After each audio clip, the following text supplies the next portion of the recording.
Module 19 purchase या बसेरे। बसेरा क्यों महत्वपूर्ण है? अंडे देने वाली मुर्गियां रात में पर्च पर सोती हैं, जिसे रूस्टिंग के नाम से जाना जाता है। रूस्टिंग प्राकृतिक व्यवहार है और मुर्गियों के लिए सुरक्षा की भावना प्रदान करता है।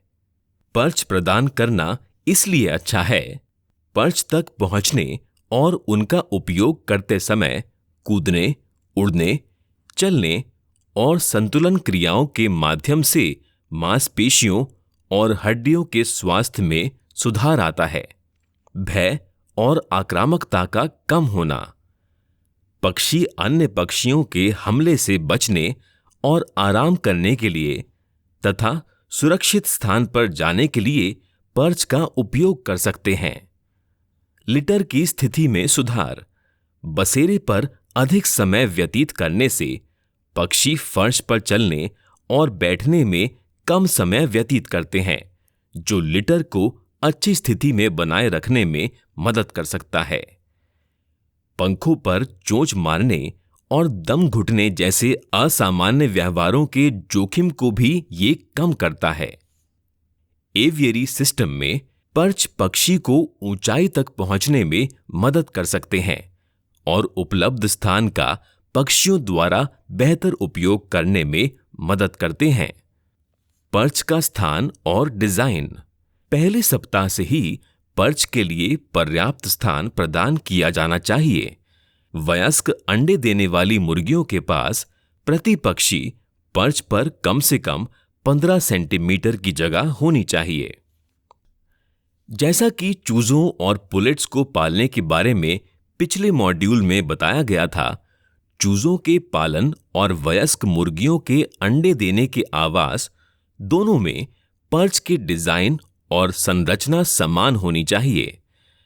इससे पक्षियों को कम उम्र से ही पर्च के उपयोग के तरीके सीखने में मदद मिलती है। इस तरह जब पुलेट्स को वयस्क मुर्गियों के रहने वाले स्थान पर स्थानांतरित किया जाता है तो उनको तनाव भी कम होता है।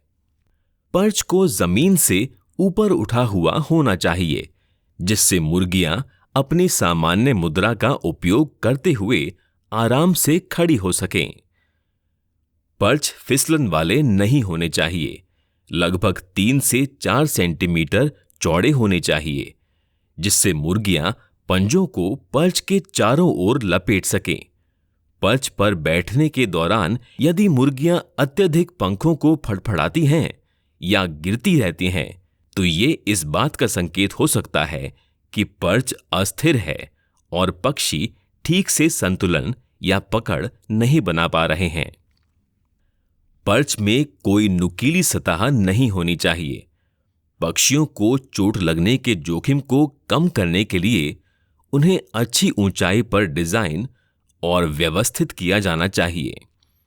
अंडे देने वाली मुर्गियों की हड्डी नाजुक होती है और कठोर वस्तुओं पर गिरने से उनकी हड्डियां टूट सकती हैं। यदि पर्च एक दूसरे के बहुत करीब स्थित हैं, तो पक्षी पास के अन्य पक्षियों के पूंछ के निचले हिस्से पर चोंच मारना शुरू कर सकते हैं, जिससे नरभक्षण हो सकता है और कुछ पक्षियों की मृत्यु हो सकती है।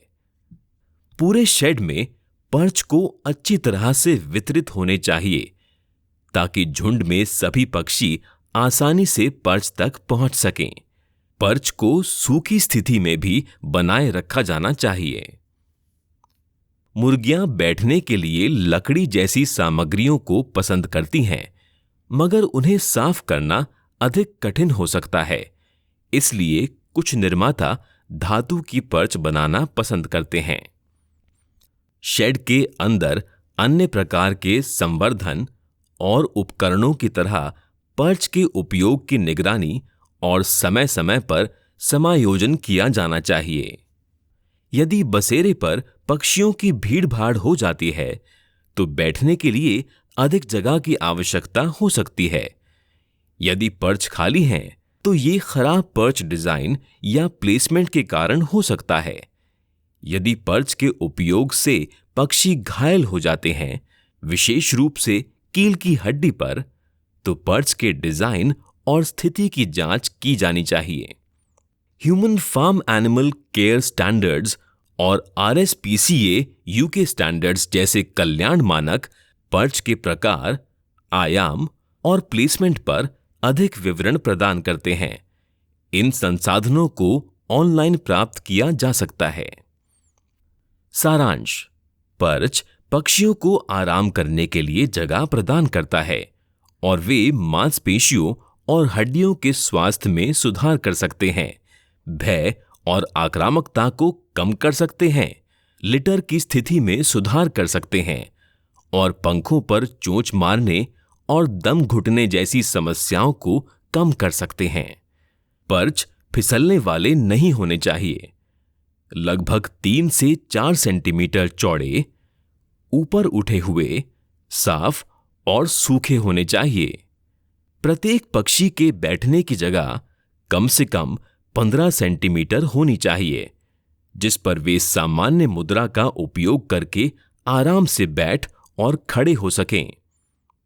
खराब डिजाइन और पर्च की स्थिति कील की हड्डी और कुछ पक्षियों की पूंछ के निचले हिस्से में अन्य पक्षियों द्वारा चोंच मारने का कारण बन सकती है। जहां आवश्यक हो वहां पर्च की निगरानी और समायोजन किया जाना चाहिए। मॉड्यूल 19 का अंत। विशेष धन्यवाद।